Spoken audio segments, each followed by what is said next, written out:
केंद्रीय राज्य मंत्री बीएल वर्मा जी हमारे साथ मौजूद हैं। सर, उत्तर प्रदेश में प्रचंड जीत, साथ में देश के 4 राज्यों में प्रचंड जीत, उत्तराखंड में दोबारा रिपीट, पहली बार इतिहास में हुआ। और 1985 के बाद उत्तर प्रदेश में भी पहली बार हुआ ऐसा कि किसी रूलिंग पार्टी ने दोबारा वहाँ पे सरकार में आई है। किस तरह से आप इस जीत को देखते हैं?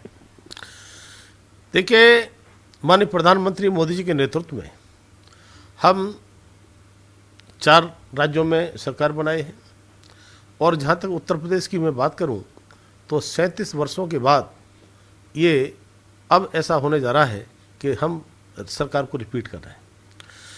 और भारतीय जनता पार्टी के कार्यकर्ताओं ने बूथ स्तर से लेकर के ऊपर तक के सभी कार्यकर्ताओं ने जो परिश्रम की पराकाष्ठा की और माननीय मोदी जी के नेतृत्व में, हमारे केंद्रीय नेतृत्व में तुम कह सकते हैं कि ये जो जीत है भाजपा के निष्ठावान देवतुल कार्यकर्ताओं की पराकाष्ठा की जीत है और उत्तर प्रदेश की महान जनता की जीत है। सर, लगातार विपक्ष जो है रोजगार का मुद्दा उठा रहा था, बेरोजगारी का मुद्दा उठा रहा था और कह रहा था कि हम आएंगे सरकार में तो इतनी योजनाएं लाएंगे, पेंशन की बात कर रहे थे।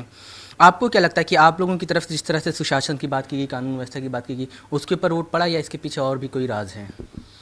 देखिए, हमारी केंद्र की और प्रदेश की सरकार ने जन कल्याणकारी योजनाओं के माध्यम से बिना भेदभाव के हमने जो सबको पहुंचाने का काम किया।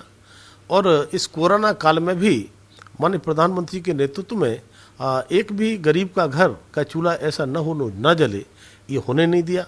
हमने इतने लंबे लॉकडाउन के बाद में भी राशन उनको पहुंचाने का काम किया। हमने डीबीटी के माध्यम से जितना पैसा जितना जाना चाहिए लाभार्थी खाते में वो पूरा पैसा देने का काम किया। चाहे वो किसान सम्मान निधि हो, चाहे वो गरीबों के लिए आवास हो, चाहे वो शौचालय हो, या विभिन्न हमारी योजनाओं का पैसा हमने पूरा लाभार्थी के खाते तक देने का काम किया। और हम कह सकते हैं कि विकास और सुरक्षा के मुद्दे पर उत्तर प्रदेश की जनता ने हमको पूरा समर्थन दिया है। सर, अगर विपक्ष की बात करें तो हार के बाद चाहे वो कांग्रेस हो, सपा हो, उसने अपनी हार स्वीकार की और कहा है कि आगे भी मेहनत करते रहेंगे। मायावती ने बयान दिया कि मुसलमानों का वोट जो है वो हमें नहीं मिला, सपा को मिला, इस वजह से हम हार गए। तो आप किस तरह से देखते हैं? क्या आपको लगता है कि मुसलमानों का वोट जो है, जो बंटवारा हुआ है उत्तर प्रदेश में, उसमें बीजेपी को भी मिला है? देखिए, इस पर मैं बहुत ज़्यादा मैं नहीं जाना चाहता, लेकिन मैं कह सकता हूँ कि भाजपा का जो कार्यकर्ता है वर्ष में अगर 365 दिन होते हैं तो 365 दिन काम करता है। तो हमने रेगुलर काम किया है, हमारे कार्यकर्ताओं ने लगातार काम किया है।